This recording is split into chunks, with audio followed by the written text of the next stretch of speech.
Bien-aimés dans les seigneurs, bonjour et bienvenue dans notre chaîne Parole Sacrée.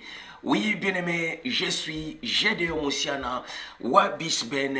Je vais encore, comme nous partageons les enseignements prophétiques, nous portons la lumière sur les Écritures, afin que le peuple de divin Père, ce que j'appelle souvent les amoureux de la parole, puissent comprendre l'essence exacte de la parole prophétique. Gloire à toi, papa. Bien-aimé, wana tozo continuer l'enseignement d'engue tu enseignes souvent, bien-aimé dans le Seigneur, awa wana parole sacrée, tu enseignes l'enseignement prophétique, tu portes ta lumière, afin que, bien-aimé, bato ba linga ka parole mingi, ba comprendre le sens exact et ba mystère prophétique que ça se retrouver dans la Bible. Et puis, bien-aimé dans le Seigneur, tu enseignes bien-aimé, afin que le peuple va comprendre, surtout le Congolais va comprendre bien que tant que la Bible, c'est l'histoire du Congo. Bien-aimé dans le Seigneur, je sais qu'il y aura beaucoup de gens, quand on dit que nos Bibles sont histoire à Congo, alors que non, c'est du n'importe quoi. Bien-aimé dans le Seigneur, mais non, bien-aimé, il suffit pas à cause incrédule.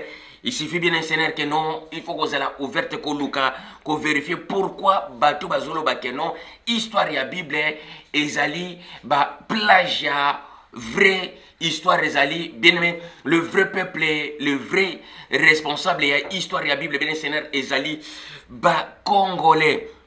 Gloire à toi, papa.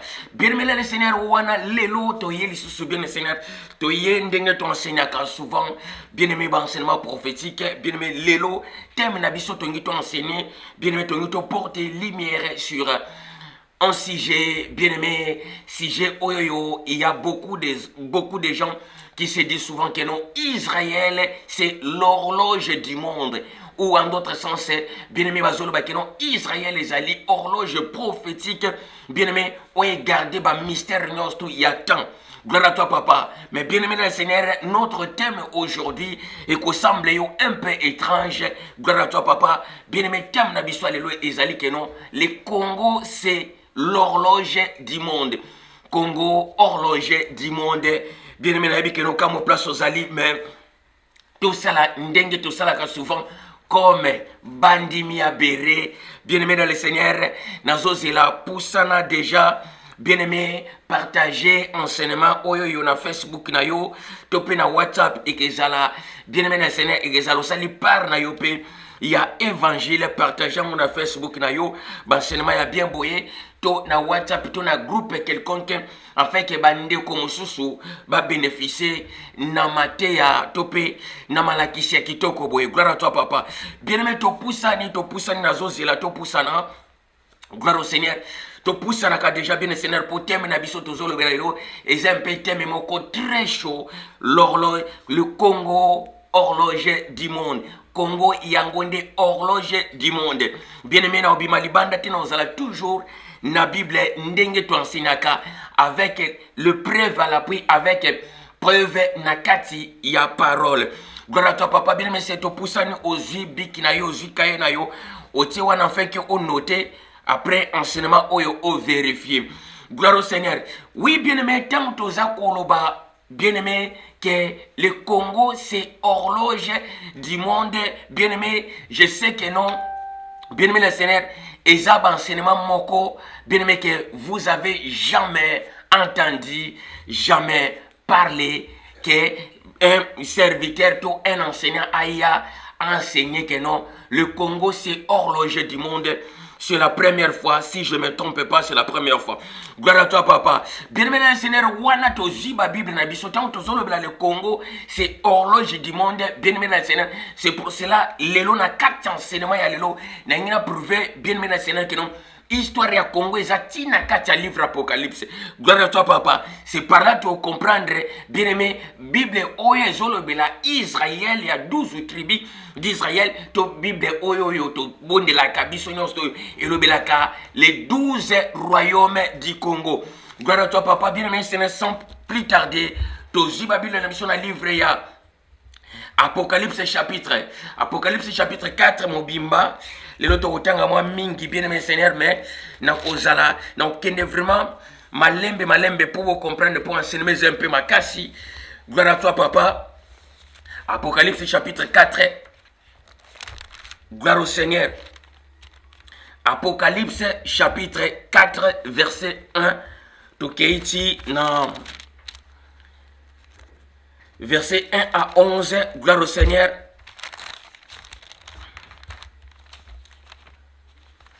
Apocalypse chapitre 4, verset 1 à 11. Gloire à toi, papa. Bien-aimé, je lis la parole par le nom puissant, glorieux du Seigneur. La Bible dit ceci. Après cela, j'ai regardé et voici, une porte était ouverte dans le ciel. Et la première voix que j'avais entendue comme les sons d'une trompette et qui me parlait dit, descends ici et je te ferai voir ce qui doivent arriver dans la suite. Aussitôt, je fus ravi en esprit et voici, il y avait une trône dans les ciels et sur ce trône, quelqu'un était assis. Gloire à toi, papa. Celui qui était assis avait l'aspect d'une pierre de jaspe et d'émeraude, de sardoine. Et le trône était environné d'une arc-en-ciel semblable à d'émeraude. Autour du trône, je vis 24 trônes. Sur ces 24 vieillards assis, revêtis de vêtements blancs et sur leur tête des couronnes d'or. Du trône sortaient des éclats de voix et de tonnerre. Devant le trône brillant 7 lampes ardentes, qui sont les 7 esprits de divin Père. Il y a encore devant le trône comme une mer de verre semblable à du cristal. Au milieu du trône et autour du trône, il y a 4 êtres vivants remplis d'yeux devant et derrière. Le premier être vivant est semblable à un lion. Et le second être vivant est semblable à un veau. Le troisième être vivant est semblable à la face d'un homme. Et le quatrième être vivant semblable à un aigle qui vole. Les 4 êtres vivants ont chacun 6 ailes et ils ont rempli d'yeux tout autour et au-dedans. Ils ne cessaient de dire jour et nuit, Saint, Saint, Saint, et le Seigneur, le divin Père, le Tout-Puissant qui était et qui est et qu'il vient. Quand les êtres vivants rendent gloire et honneur et l'action de grâce à celui qui assis sur le trône, à celui qui vit au siècle des siècles, autrement dit éternellement, le 24 vieillards s'est prosterné devant lui, devant celui qui est assis sur le trône, et il adorait celui qui vit au siècle des siècles, et ils jettent leur couronne devant le trône, en disant, tu es digne, notre Seigneur et notre divin Père, de recevoir la gloire, l'honneur et la puissance, car tu as créé toutes choses et c'est par ta volonté qu'elles existent et qu'elles ont été créées. Gloire à toi, papa. Bien-aimé, wana enseignement nabiso lelo, gloire au Seigneur. Bien-aimé, enseignement nabiso lelo, bien-aimé le Seigneur, otozo le bela. Le Congo, horloge du monde, bien-aimé dans le Seigneur. Ezali na Apocalypse chapitre 4 mobimba. Yamuto nto fungola mystère, il y a les 4 êtres vivants. Gloire au Seigneur, et si n'enseignango, les 4 êtres vivants. Et si n'enseignango, bien le Seigneur, même l'eau, toujours le belango n'a sens moussous, puisque wana n'enseignango à l'époque, bien le Seigneur, connaissance, il y a vérité cachée, c'est là qui a nous dévoilé. Gloire à toi, papa, c'est pour cela, bien aimé, où ils allons la correction, tu es comporté sur le même enseignement. Bien aimé, même maintenant, tant que Zoyoka, bien aimé, le Seigneur, bien aimé, Israël, c'est horloge du monde.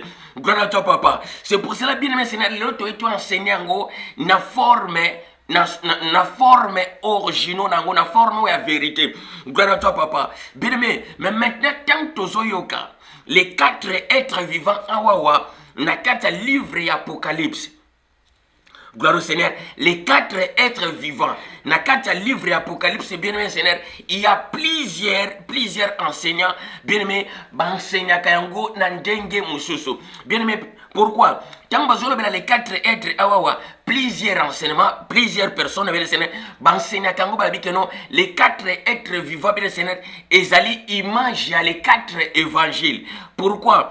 Précise que non, bien aimé, pour les 4 êtres semblables, bien Seigneur, le premier être semblable à un lion. Or, dans le lion, bien aimé Seigneur, que non, lion, yango ezali évangile, ya Marc. Pourquoi? Puisque Jean a crié dans le désert. Déjà, ça faux. Gloire à toi, papa. Bien-aimé, le deuxième être, bien-aimé Seigneur, la Bible précise que non, a semblable d'un veau. Gloire à toi, papa. Tant que non, le deuxième être a semblable d'un veau. Gloire au Seigneur. Bien-aimé, yango moni ba précise que eza évangile. Il y a lique, bien Seigneur, par rapport à quoi? Par rapport à Zacharie. À côté qui n'a qu'à temple pour offrir sacrifice. Yango ezali image ya deuxième être eza faux. Gloire à toi, papa. Bien aimé, troisième être, bien Seigneur, précise que le troisième être, la Bible précise que aza na visage d'un homme. Bien aimé, le visage d'un homme ezali, bien aimé Seigneur, pour révéler le livre ya Matthieu. Par rapport à quoi? Par rapport à Matthieu bandi évangile na généalogie. Généalogie, bien Seigneur, il y a le Seigneur, le Seigneur, il y a bien aimé le Seigneur. Or, c'est faux, tu dois prendre une histoire. Bien aimé, le plus dangereux, bien Seigneur, Ezali, le quatrième être vivant, semblable d'un aigle qui prend le vol. Bien aimé, un aigle qui vole, gloire à toi, papa, balobi eza évangile à Jean. Bien aimé, pourquoi? Puisque Jean a l'obéli, mystère, Jean l'obéli, mystère céleste. Dans le bien aimé Seigneur, bien aimé, les 4 êtres, Tango Zozango, le cola, les 4 figures, bien aimé Seigneur, les 4 figures, il y a 4 évangiles, bien aimé, on a précisé dans le but que non, Ezali faux. Gloire à toi, papa. Bien aimé, même maintenant, interprétation, on a, bien aimé, Eza. Interprétation na bien Seigneur eza faux. Gloire à toi, papa. Tant que les 4 êtres vivants, bien Seigneur, ezali figure prophétique. Gloire au Seigneur, nazo qui ne m'a pour te comprendre. Tant que préciser dans la Bible, les 4 êtres vivants, ezali figure prophétique. Bien aimé, le mystère où Ezako se retrouve dans Apocalypse chapitre 4, eza makasi trop. Les mystères où ils se retrouvé bien Seigneur dans Apocalypse chapitre 4 bien Seigneur ko banana entina suka nango eza makasi trop. Bien mais son zamba pesiote aucun côté qui bien Seigneur pour fungula mystère wana puisque c'est très difficile. Gloire à toi papa, ndento précisaka to fungula mystère ensemble kaka pona mawanzambe yemoko les amoureux de la parole to poussa na nabi keroba maman bozana si mawana bozolanda enseignement na otambula na limemia nyonso na kimia na tranquillité enfin que bien enseignement ya lelo ezala vraiment clair pour to comprendre nyonso puisque tozoyoka les 4 êtres tozoyoka les 24 vieillards tozoyoka bien aimé les 7 lampes ardentes bien Seigneur devant le trône tozoyoka les 24 trônes bien Seigneur. C'est pour cela que tu comprendre nyonso awawa. Or bien aimé, tango Bible zo précisé makambwana nyonso tout bien Seigneur na kati ya Bible awawa les 24 trônes n'a jamais existé. Tango zo précisé que bien Seigneur tout autour du trône il y avait 24 autres trônes bien Seigneur, c'est faux. Gloire à toi papa. 24 trônes bien aimé Seigneur et tikala jamais kozala na kati ya Bible. Pourquoi? Bien aimé, les 12 tribus ezalate 4. Tu fongo l'Apocalypse chapitre 4 bien Seigneur ndenge sengeli. Gloire à toi papa. Bible précise biso bien Seigneur na livre Apocalypse chapitre 4 bien aimé mobimba balobi kano Jean lobi bien aimé azalaki ravi en esprit à se retrouver, bien-aimé, na les jours de l'éternel. Gloire à toi, papa. Tango à se retrouver, bien-aimé, tango à se retrouver, kuna, bien-aimé, ayoki voit moko d'abord, le bien que non, descend ici, non monter ici, puisque abaté que non, monter ici, comme ici, dans le ciel, comme si Nzamba zalaka na ciel. Na précisé qu'il y a très bien dans l'enseignement, Nzamba zalaka na cielité. Gloire à toi, papa. Bien-aimé dans le Seigneur. Et là, comment il faut comprendre que non, tant que préciser ma camboyo, le christianisme est un bien-aimé Seigneur à travers. Gloire à toi, papa. Bien-aimé, tant que tu as porté la lumière, tant que tu as porté la lumière, ce ne sont que des ignorants. Oh, bah, boya ma camboyo. Bien-aimé, le Seigneur, que nous n'avons pas. Pourquoi? Puisque, bien-aimé, il faut y avoir, depuis longtemps, tellement peuple m'a fandi na katia mensonge. Depuis longtemps, mais maintenant, tant baza qu'on enseigne vérité, bien-aimé, ce n'est pas facile ou ce n'est pas donné à n'importe qui pour n'a quoi valer, azwa, coupe à vérité, amela.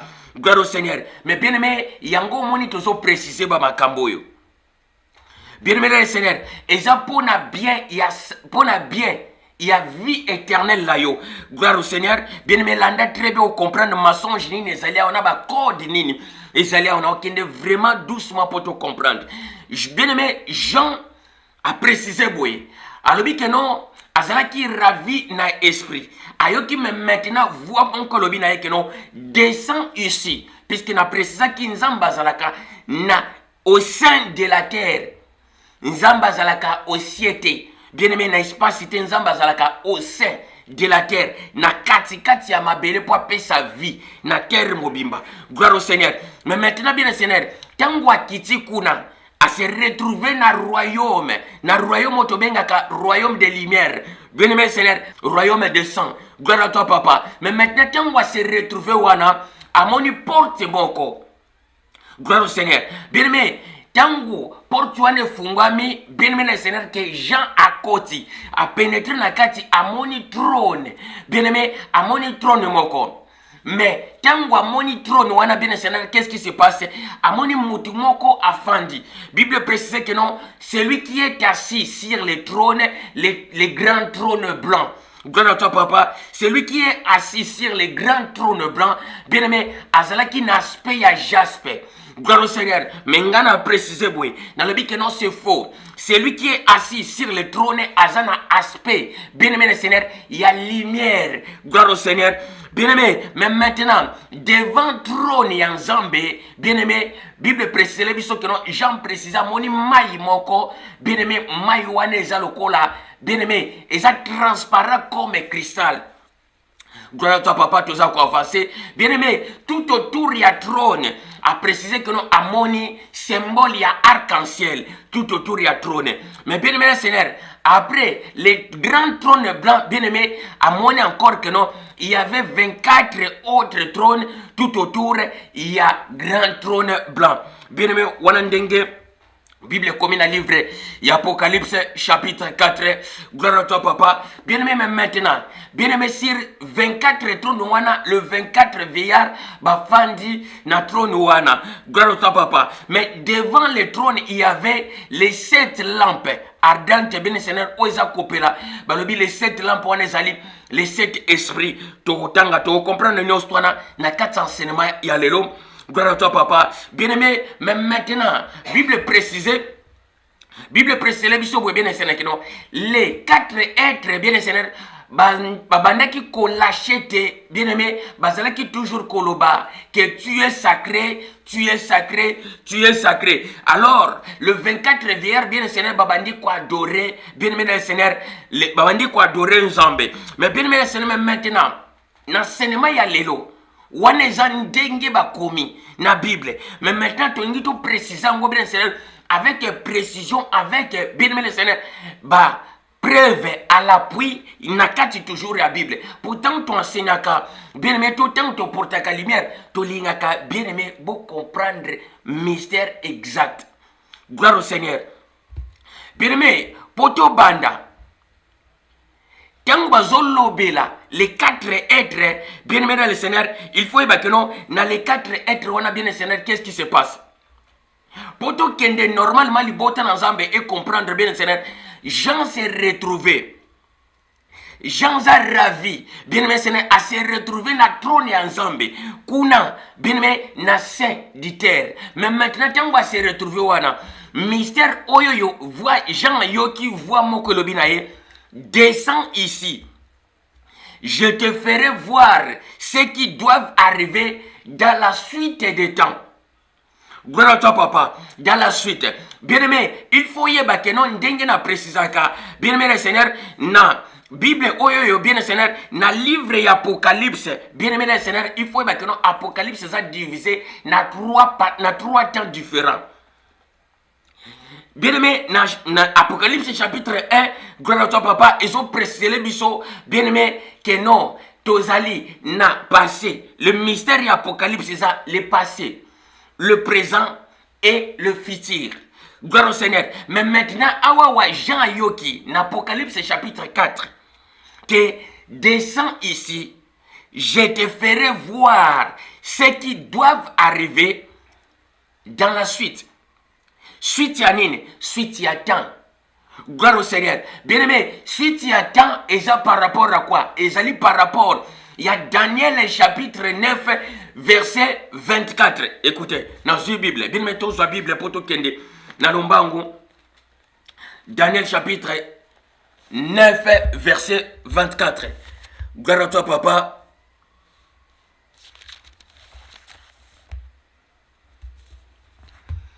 Gloire au Seigneur. Bien-aimé, toujours la Bible dans le livre de Daniel chapitre 4 verset Daniel chapitre 9 verset 24.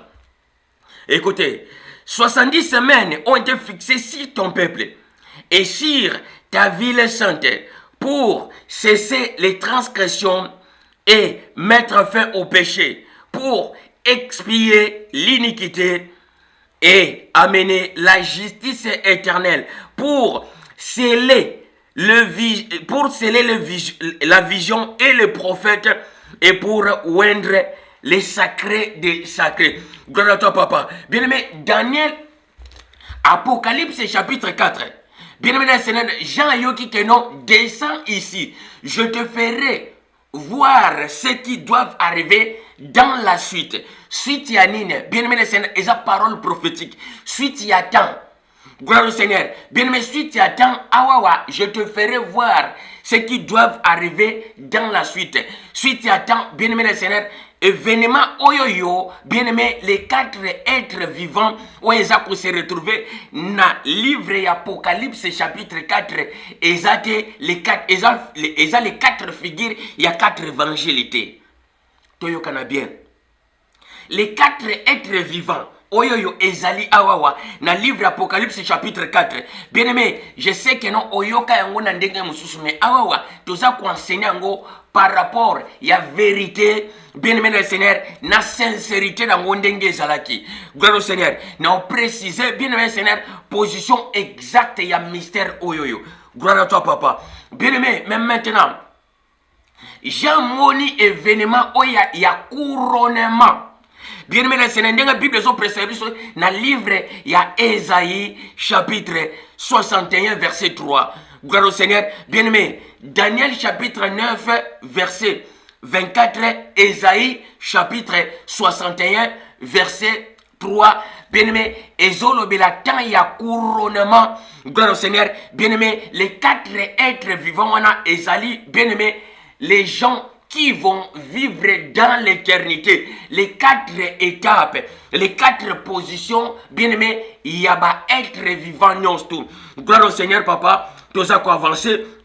Bien aimé, mais maintenant, bien aimé, poto banda, Bible précise les bisous, bien aimé, qu'il y a un trône, un grand trône blanc, au Jamoni, na kati kati. Gloire au Seigneur. Bien aimé, mais na likolo ya trône wana, il faut te comprendre nani afandi likolo ya trône. Likolo ya trône blanc wana. Bien aimé, Jean précisait que non. Bien aimé, c'est lui qui est assis sur ce trône. Bien aimé, azana aspect ya jaspe. Gloire à toi papa. Pour comprendre moto ya fandi na trône blanc wana. Bien aimé, il faut zambala moko. Livre ya 1 Timothée chapitre 6. 1 Timothée chapitre 6 verset 15. Gloire à toi papa. Bien aimé, Mouto ya fandi likolo ya trône wana, c'est le souverain Seigneur ya.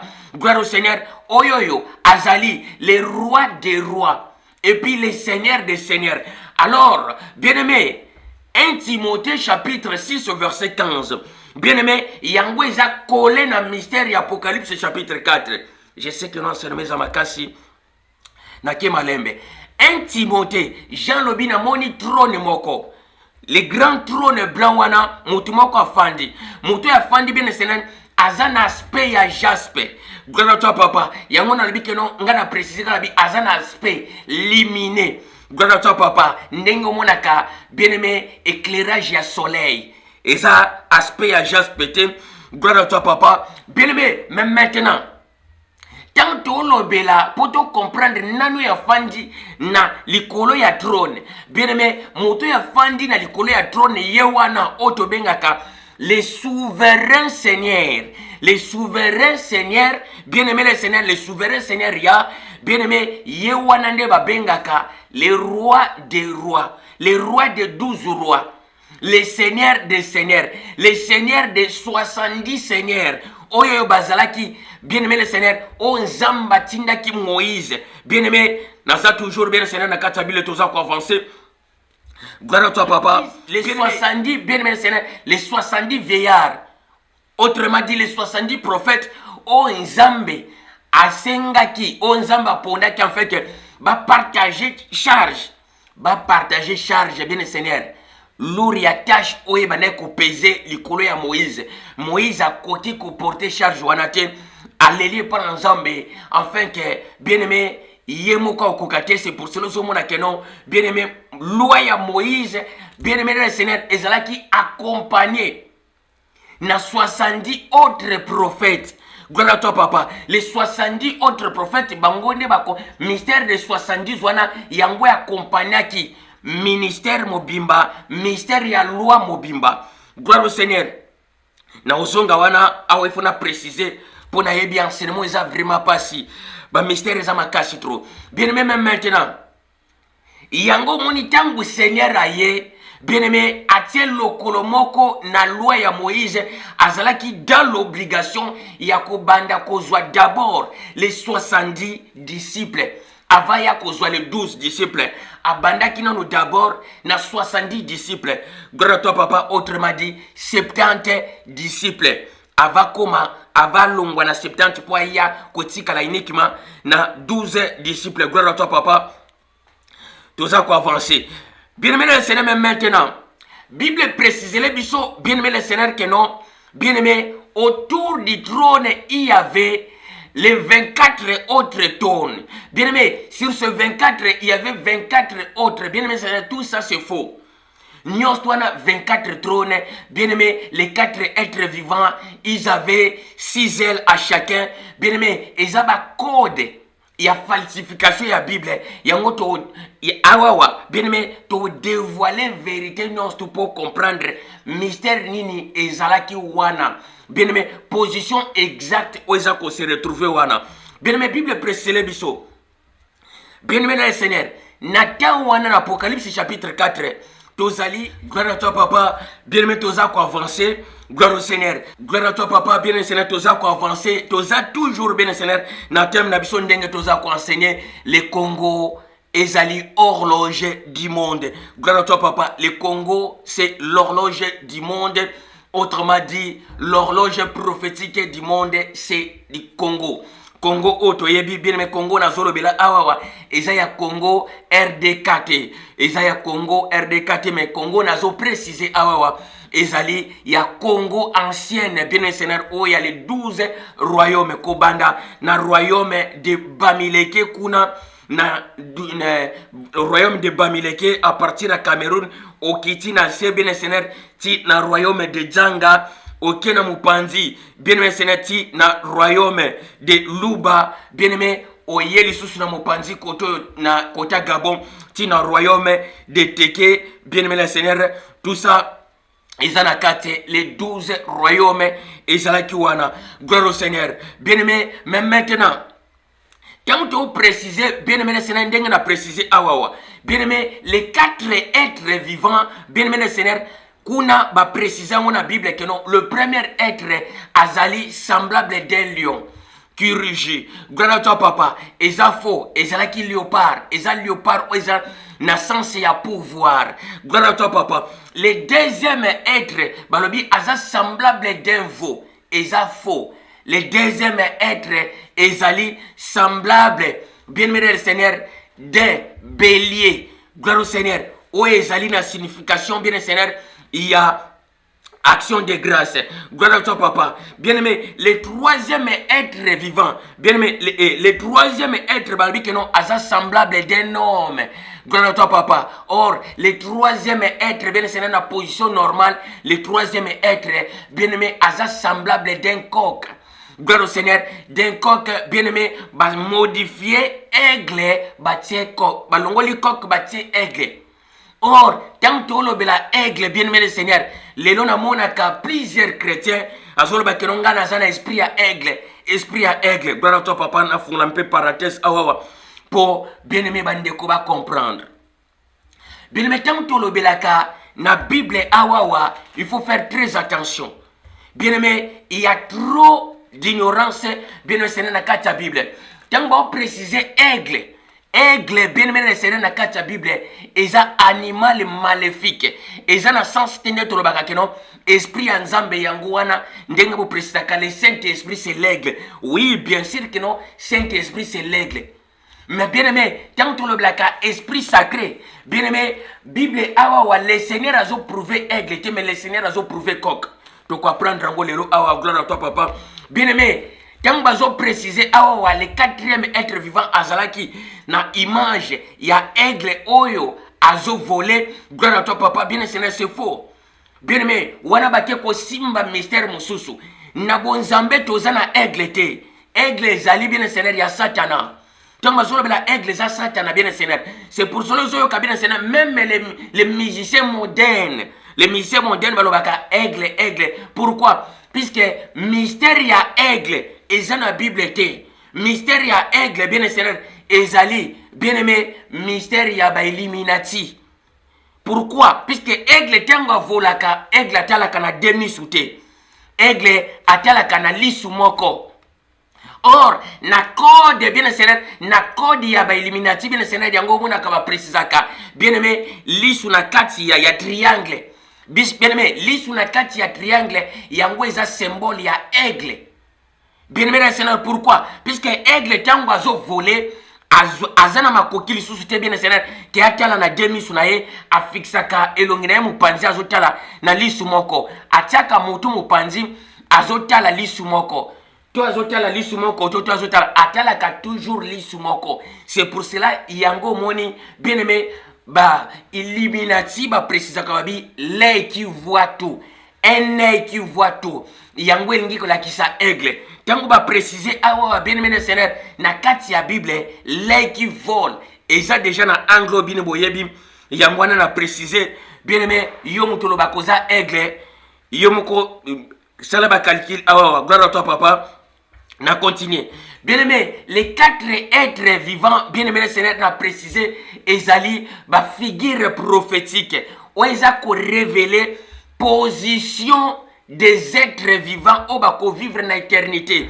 Gloire à toi papa. Position ya ba être vivant wane zanine. Le premier être, gloire à toi papa. Le premier être vivant, bien aimé, la première position ya ba être yango ba pesango, bien aimé le Seigneur, léopard. Et ça symbole ya léopard. Et l'inicola qui sa pouvoir. Gloire à toi papa. Le deuxième position ya ba être vivant ezali, bien aimé le Seigneur, bélier. Ou elingi kola qui sa action de grâce. Gloire à toi papa. Les troisième position, bien aimé le Seigneur, ezali symbole ya coq. Ou elingi kola qui sa libation. Tout ça qu'on avancer. Et les quatrième position, bien aimé le Seigneur, ezali, bien aimé, position, il y a les êtres oyo babi que non semblable d'un homme. Ou elingi kola qui sa, bien aimé le Seigneur, le peuple, tu quoi prendre nyosto awa, gloire à toi papa, tact. Tu fais la mystère ensemble, gloire à toi papa. Bien aimé, Bible sont précédés, ils sont dans le livre. Bien aimé, il y a Apocalypse toujours. Bien aimé, c'est dans le livre Apocalypse, Bible, dans Apocalypse chapitre 4, Bible, Jean précisé, bah combien on a Bible? Les quatre êtres, bazala qui n'a 6 ailes. Bien aimé, ça c'est démoniaque déjà. Les quatre êtres vivants, ils ont 6 ailes. Bien aimé, 6 ailes à chacun. Or c'est faux. Et ça code mobile, bango ba code. Bien aimé, même maintenant landa. Or, Tant bazolo ba 24 trônes bien Seigneur, au lieu de 12, landa mba jeni ni basali, au lieu de 12 trônes, bango batiango fois 2, batiango 24. Gloire au Seigneur. Mais maintenant, les 12 trônes wana. Bien aimé, les 12 trônes, il y avait les 12 personnes au Bafandi. Yango eza système bien Seigneur, mystère ya Congo Mobimba. Pourquoi? Puisque dans le monde entier, ils ont la place mon côté, bien aimé Seigneur, que les 12 royaumes éthiques à la Kozala. Or, tant que le chiffre 12, bien aimé, chiffre 12, yango des obimisa horloge. Horloge yango ezalaka na chiffre 12. Et bandina 1 et que kosukati na 12. Bien aimé, c'est pour cela yango na précisa qui. Bien aimé Seigneur, que non, termina biso, y'enseignement ya lelo, tozolo bela Congo, en tant que horloge du monde. Gloire à toi, papa. Na yebi na christianisme bo enseigne kayango. Bien aimé, Israël. Bien aimé, eza horloge du monde. Or, vos regards les a fixés kuna. Bien aimé, na Palestine kuna bien Seigneur na Israël, bisika désert. Et lo kama longe zate, rien de spécial et kobima kuna. Na on marché ba moté. Gloire à toi, papa. Bien aimé, na Palestine et lo moko ya malonge zate. Ce ne sont que des ignorants. Oh, bah, tali sabino place au vieux zate.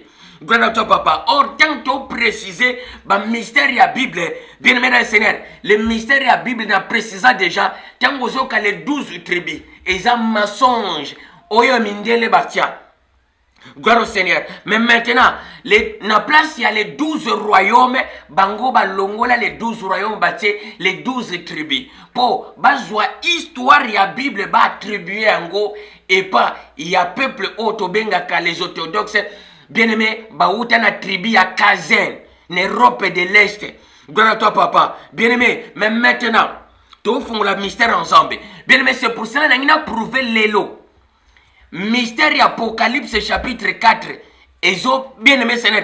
Ils ont fait sa lumière pour te comprendre que non, la Bible que nous lisons, nous prêchons, nous enseignons, et ça, bien aimé, plagiat, pardon.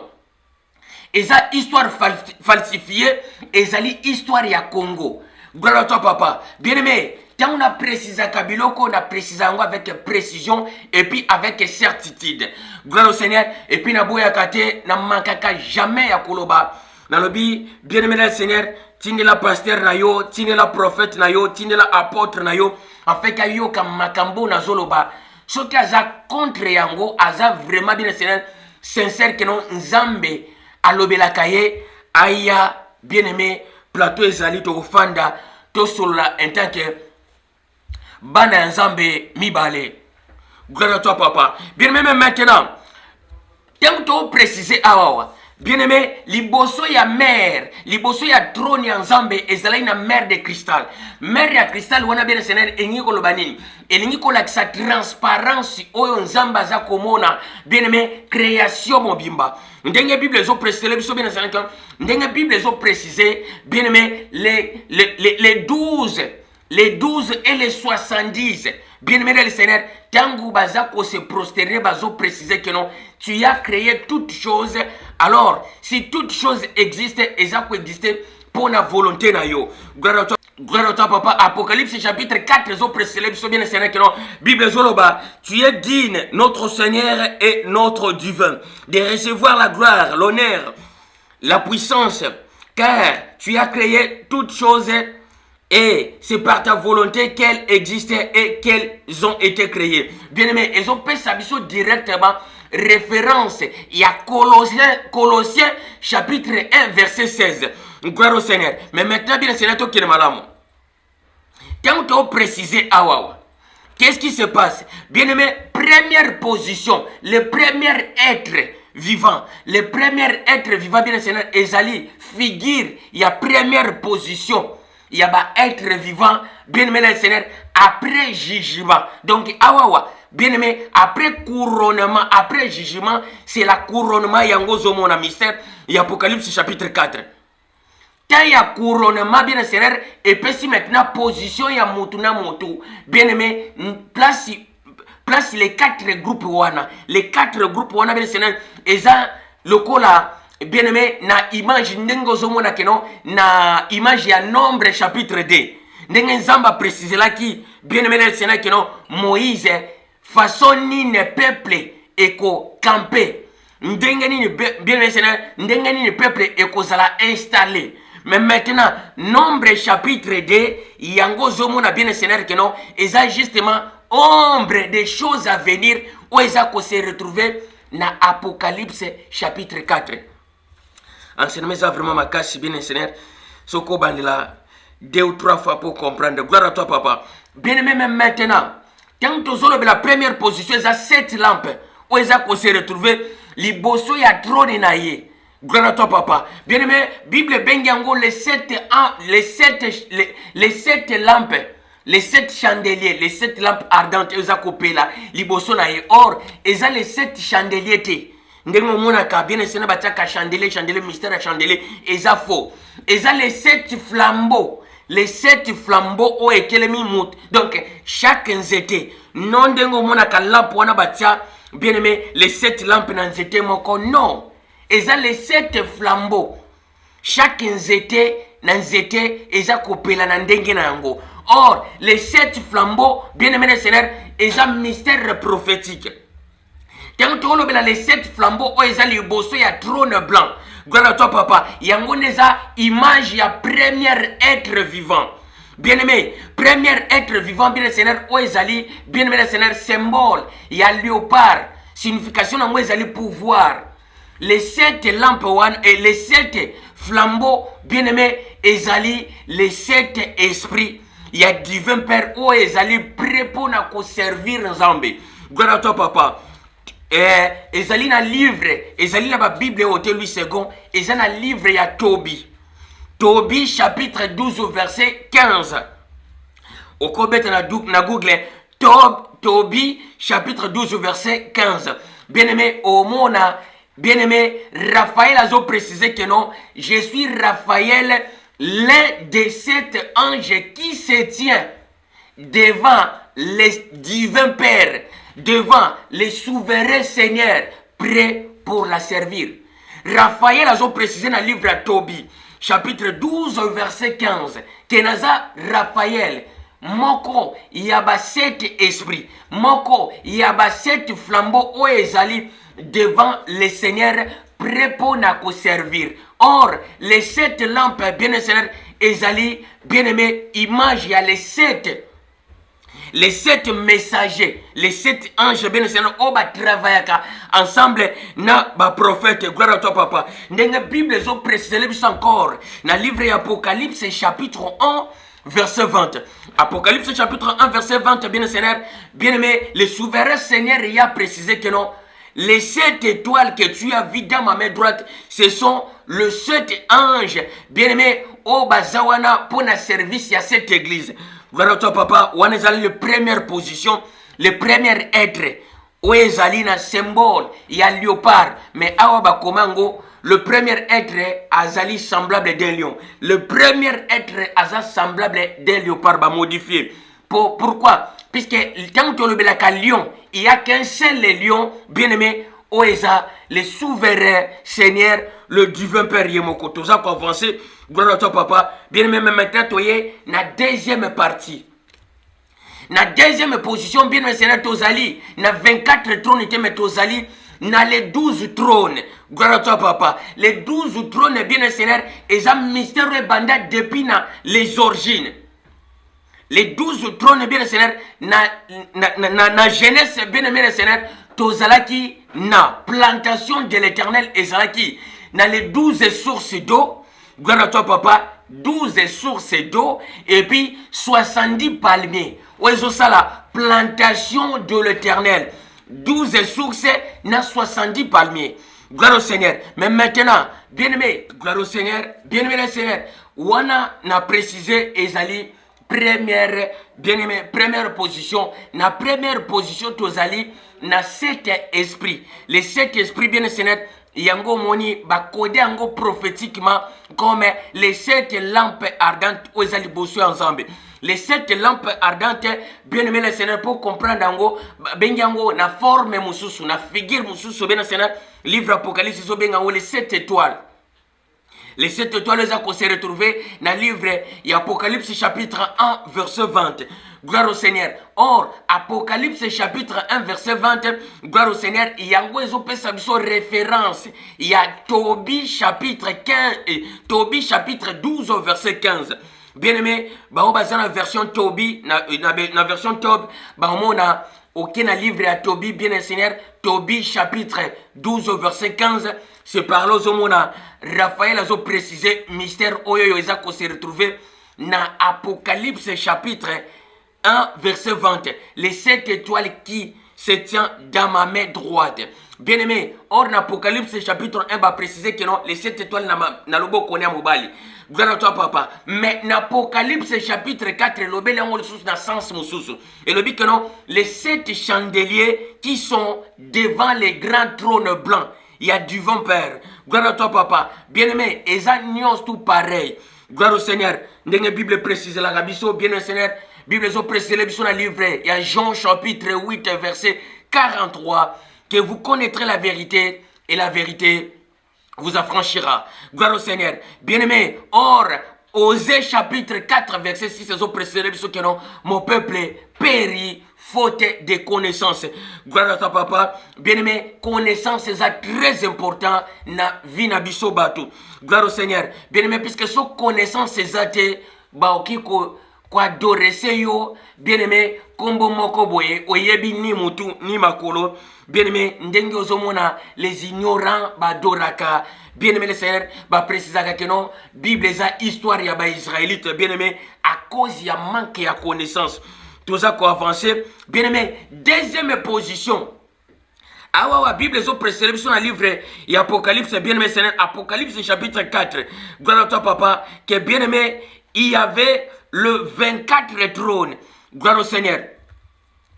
Gloire à toi papa, Apocalypse chapitre 4 verset 4 en Tangi. Autour du trône, je vis les 24 trônes. Et sur ces 24 trônes, le 24 vieillards assises, vêtus de vêtements blanches, et sur leurs têtes de 24 couronnes. Bien Seigneur, Namutuna Bango. Gloire au Seigneur. Apocalypse chapitre 4, verset 4. Et ça faux. Bien-aimé, pourquoi on a précisé que ça faux? L'anda très bien. Bien-aimé, jamais bako préciser nombre moko, na chapitre moko. Bien-aimé, puisque Bible, il faut tambola. Ce qui va passer chiffre 5 awawa. Bien-aimé, yeba que non, Apocalypse, le bel chiffre 5. Bien-aimé, il faut localiser sous verset ça concorder. Na chiffre wana 5, bien-aimé. Pourquoi? Pour écrire balana ensemble. Landa, les 24 trônes, cela veut dire les 24 rois. Le 24 rois, cela veut dire les 24 royaumes. Bien-aimé, et ça faux. Yango zomona même si na falsification ya Bible bien-aimé, bazo bimisa les 24 tribus. Les rois, les chefs des tribus jamais bien Seigneur, bafanda kana ba trône. Qui dit trône, bien-aimé, tant que tu as le trône, tu as un royaume. Bien-aimé, mais maintenant, tant que tu as bien Seigneur, trône blanc, il y a les souverains, bien-aimé, tant que tu as souverain, cela veut dire, bien-aimé, azan en tête et empire. Gloire à toi, papa. Bien-aimé, c'est pour cela il faut comprendre. Yango Moni a précisé, Congo est à horloge et à monde. Bien-aimé, le Seigneur. Yango Zomona, à cause, bien-aimé, il y a manque de connaissance. Aujourd'hui, les Congolais, bien-aimés, bayebi koutouté que non, na Congo, il y avait les 12 royaumes du Congo. Avant que des colons baïa. Gloire à toi, papa. Mais maintenant, bien-aimé, Sikoyo, il faut tout faire le mystère ensemble pour comprendre. Est-ce que le Seigneur ya, oyoyo, bobengaka Jésus-Christ, a l'obéla 24 trônes, toi l'obéla 12 trônes. C'est ça le problème. Gloire au Seigneur. Bien aimé, est-ce que le Seigneur lui-même, pendant tangu ya yaki, nama lobo ya bimisa bimisa, aloba 24 trônes, toi l'obéla 12 trônes. Gloire au Seigneur. Tant azolobela 12 trônes, azolobela les 12 royaumes. Les 12 royaumes unis, bien aimés, na monde entier, banda mokili ezala monde, banda mokili ezala mokili. Eza, na continent mon côté, les 12 royaumes unis existants à part na Congo.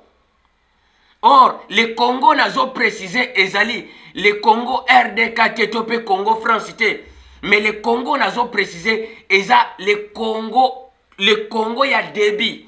Où est bandi na Cameroun. Si il y a Cameroun, tozi Gabon Mobimba, toye kozwa Congo, France, toye kozwa Congo, Belge, toye kozwa Zambie. Na nord ya Angola, bien aimé, nyosto na tangwana yangonde sali Congo. Les 12 royaumes du Congo se retrouver wana. Gloire au Seigneur. Mais maintenant, Apocalypse chapitre 4, verset 4, va préciser que non, les 24 trônes. Bien aimé, les 24 trônes, les 24 rois, avec les 24 couronnes na mituna bango. Na lobi za lokuta. Bien aimé, landa maintenant. Pour na prouver ango, yoka maloba ya yemoko Seigneur. À lobi 24 trônes, à lobi 12. Matthieu chapitre 19, verset 27 à 30. Gloire à toi, papa. Bien-aimé Totanga.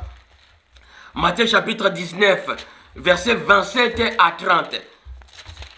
Gloire au Seigneur. Bien-aimé Tosali Ndenge Bandima Bere. Il faut tout vérifier ma cambo non strazoloba. Bien Seigneur enseignement.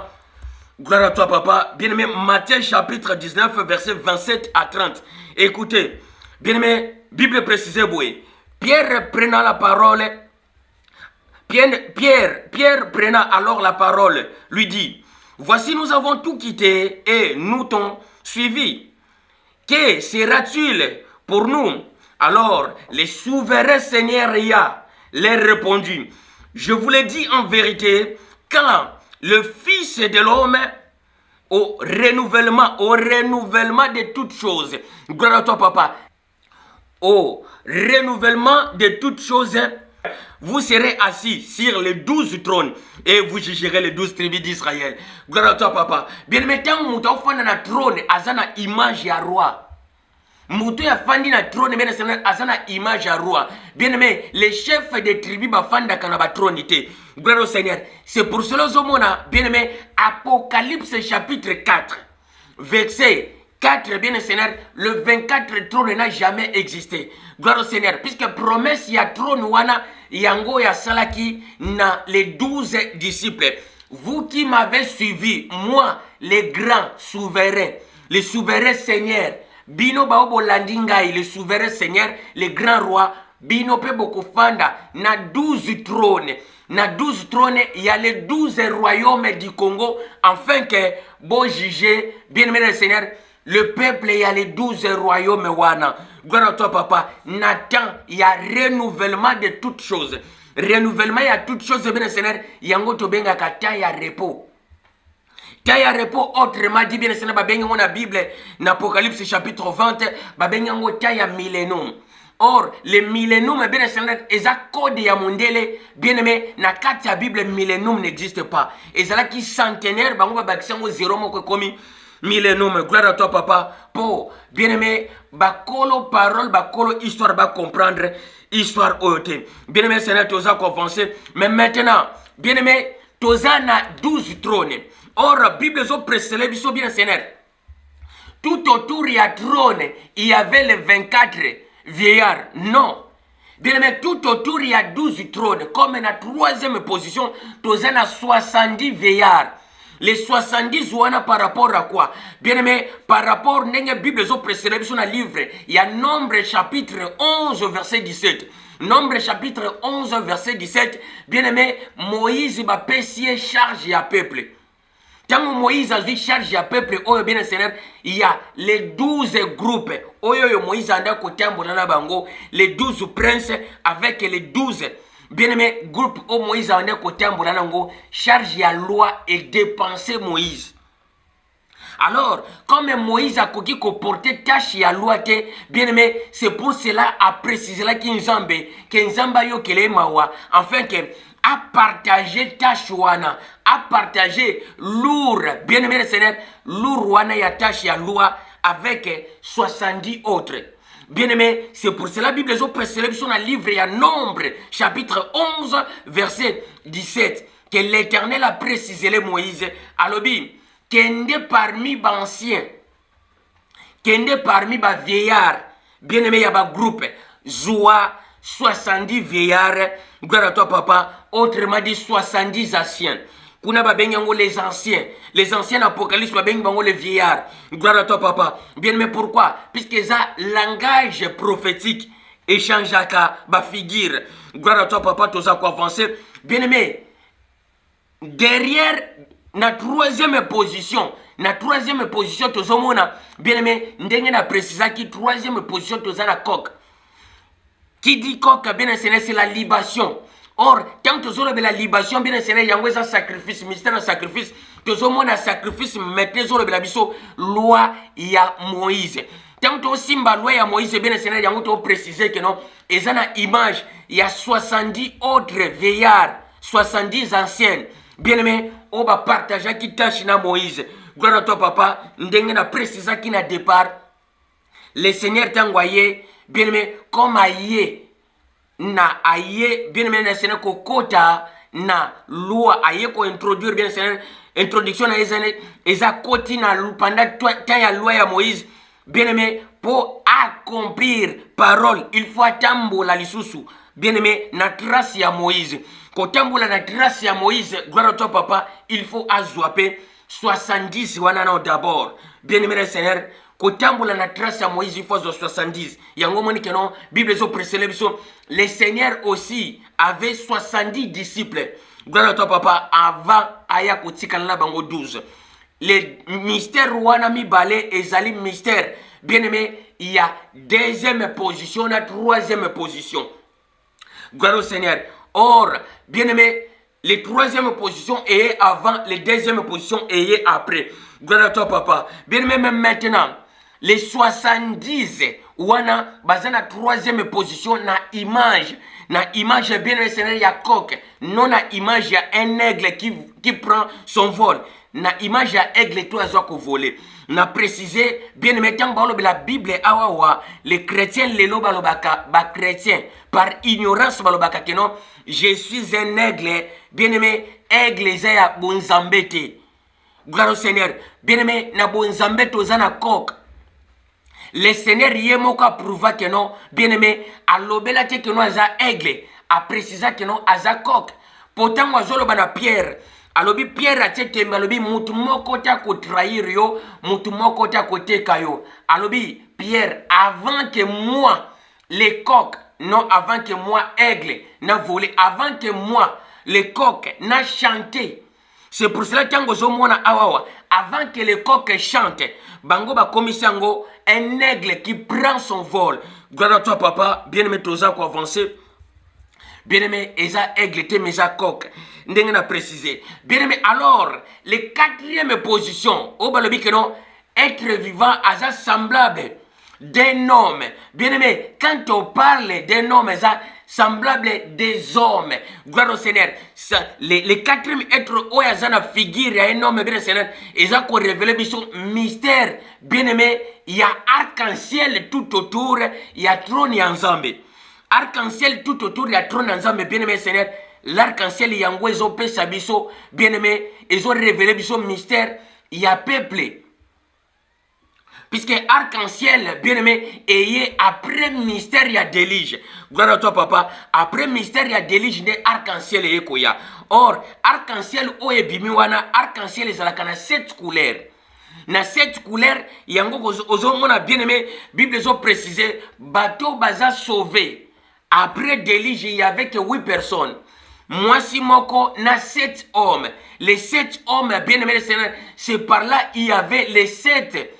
Bien aimé, les 7 races, oye tondisi, mokileo mobimba. Gloire à toi, papa. Après inondation, mystère nation enseignango, ezawana, na YouTube, gloire à toi, papa. Bien aimé, après inondation, ndetozali, na mystère oyoyo, il y a arc-en-ciel. Or, mystère arc-en-ciel, ozako se retrouver na livre ya Genèse. Gloire à toi, papa. Genèse, chapitre 7, Genèse chapitre 8, gloire au Seigneur, bien aimé. Or, le mystère wana yeli sous Jean et comme on a le même mystère, bien aimé, kuna na trône ensemble. Bien aimé, Bible précisée, tout autour il y a trône il y avait un symbole prophétique, il y a arc-en-ciel. Bien aimé, yango a précisé arc-en-ciel yango ezali bien aimé Seigneur ko révéler biso foule ya batu o ezali ko talisa monde entier mobimba ebimi na les 7 races. Gloire au Seigneur. Bien aimé, yango zomona ba position o ya les 4 êtres tolinga to enseigner ezawana. Tant que les 4 êtres, enseignent kango kenon les 4 êtres, ezali les 4 figures, il y a 4 évangiles, non. Les 4 êtres vivants, ezali, bien aimé, les 4 positions des êtres humains après couronnement na bango, bien aimé, yango moni, Jean moni, kenon, ayoki voit, ezo préciser kenon, descends ici et je te ferai voir ceux qui doivent arriver dans la suite. Dans la suite, yango moni n'a précisé, dans la suite, bakatiango dans la suite, et ça dans la suite des temps. Après le temps vient l'éternité. Suite ezali éternité. Bien aimé, puisque ça parole codée. Gloire à toi, papa. Dans la Bible précise dans le livre, il y a Deutéronome chapitre 29, verset 29. Ce qui est caché, c'est réservé uniquement pour lui, notre divin Père. Mais ce qui est révélé, c'est révélé d'abord pour nous, bien-aimés, les porteurs de lumière. Et puis pour vous aussi, Bana, il y a Tatan Zambi. Enfin que, bien-aimés, bon, vous avez la connaissance pour, bien-aimé le Seigneur, Nathan Oya fait, toza déjà, naba loura visser oyo, banvahir, bien-aimé le Seigneur, bisika nyons tout, bien-aimé, pose enseignement, il y a vérité, topé enseignement, il y a madame Mouisa vraiment passé. Gloire à toi, papa. Bien-aimé, c'est pour cela que tant que lobela makambu oyoyo, Jean Lobikeno, un voix mon colobine descend ici, je te ferai voir ce qui doivent arriver dans la suite. Suite de quoi? Suite des temps. Or, tant que lobela tant que kosimba mbalamoko, Daniel chapitre 9 verset 24. Kuna est révélé biso mystère yatan 70 semaines ont été fixées. Bien-aimé le Seigneur, pour na peuple congolais, non pour na bien-aimé na tribu moko ya Kazen où ils ont se retrouver kuna na Israël na Jordanie non. Bien-aimé 70 semaines où ya Daniel d'ailleurs Daniel yewana babengie nganga nzubi. Bien-aimé mystère ya Daniel to ko apprendre ngope. Bien-aimé Daniel eza histoire ya bien-aimé ya Babylone était mais Daniel eza histoire ya Brésil. Gloire à toi papa to ko apprendre nyostoire na. Gloire au Seigneur. Bien-aimé, ma position n'est pas enseignée yangoana. Mais maintenant, yango zomona pour confirmer que non, bien-aimé, les 12 trônes wana, bien-aimé, les 12 trônes, la Bible précise que non, les 4 êtres vivants, bazalaki na 4 ailes. Et les 4 êtres vivants, bazalaki na 6 ailes. Bien-aimé, et ça faux. Les 4 êtres vivants basés dans 6 ailes. L'anda très bien. 4 fois, bien aimé, 4 fois 6, c'est 24. Yango moni ba codé 24 trônes. Bien aimé, mais yango on a précisé. Les 24 wana o ba on ba les 24 trônes. Bien aimé, par rapport à ba calcul prophétique. Nazongi maleme poto comprendre bien c'est pour place que ça passe. Bible précise les biso bien aimé le Seigneur. Que non, les 4 êtres vivants, ils ont 6 ailes à chacun. On a déjà un monstre bien Seigneur. Animal moko n'existe jamais. Les 4 êtres vivants basés dans 6 ailes. Et ça faux et archi faux. Bien aimé, tant que vous avez 4, surtout le bis quand on vérifie on a calcul prophétique. L'anda malam ou comprendre. Bien aimé, 4 fois 6 c'est 24. Mais on a précisé, selon vérité, ça 12 trônes.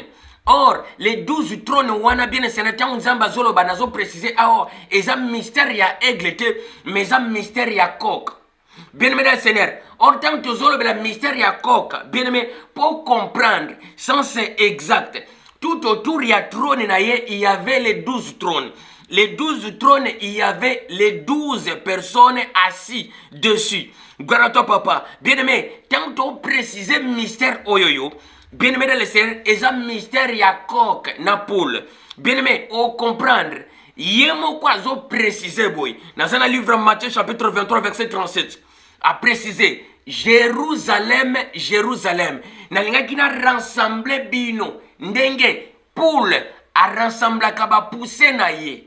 Gloire à toi papa. Or, autant bien aimé, Nathan y a fait mystère ya Matthieu chapitre 23 verset Gloire au Seigneur, bien-aimé, on a répété pour naïbe ça ma casse. Gloire au Seigneur. Bien-aimé, maintenant tu préciser awawa. Bateli biso les 4 êtres basés na 6 ailes. Na lobi eza faux. Les 4 êtres basés na 6 ailes wane komi ba monstre. Eza subo nzambete. Wane koma kamususu. Gloire au Seigneur. Mais soko zi, tu vérifier on a calcul prophétique 4 plus 4, bien aimé Seigneur, les 4 fois 6, ils ont payé ça 24. Mais maintenant, si tu vérifies en haut, Nandenge à 12, tu reçois 24 divisé par 2.